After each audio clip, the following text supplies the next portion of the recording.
So eto na mga kaibigan, Troy Rosario nakipractice sa Barangay Ginebra at Barangay Ginebra sisiguraduhin ang pagkapanalo sa Game 1 sa semifinals kontra sa SMB.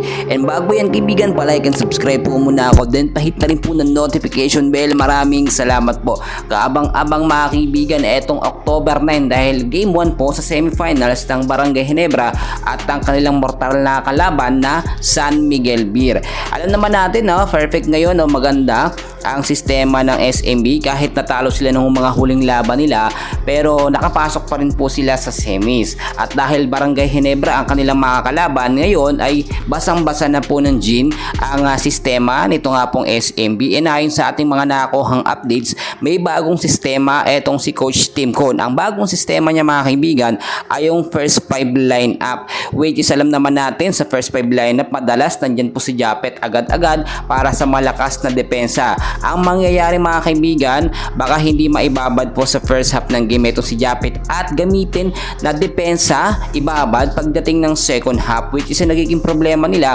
Wala pong tumatapat dito kay Junmar Fajardo. At kung titignan po ninyo, tapatan din po ng import etong si Stephen Holt ay talagang mapapalaban po ng matindi dito sa import nga po ng SMB.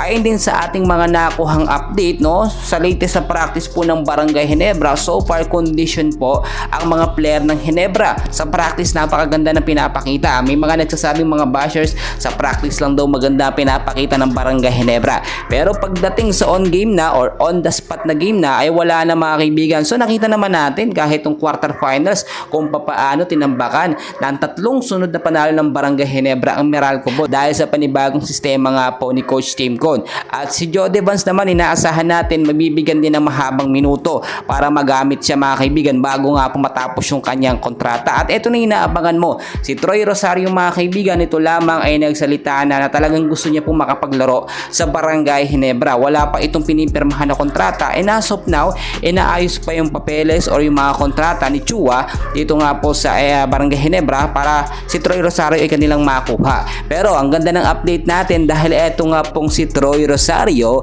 ay nakikipractice ngayon sa Barangay Ginebra. Alam ko marami magre-react yan, especially mga bashers po ng Barangay Ginebra na talagang ayaw maniwala na si Troy Rosario ay mapupunta sa Barangay Ginebra. So sinasabi ko yung katotohanan na talagang malaki ang chance ni Troy sa Barangay Ginebra dahil ang Ginebra po mga kaibigan nangangailangan ngayon ng legit po na power forward at naglalaro din bilang sentro kapalitan at magiging kapalitan po nitong si Japet Aguilar. So may mga player naman na posibleng palitan si Troy Rosario. Alam naman natin yung mga hindi nagagamit, yung mga nasa bench lang na player mga kaibigan. Kilala nyo kung sino sila mga kaibigan, binanggit ko na yun noong nakaraan.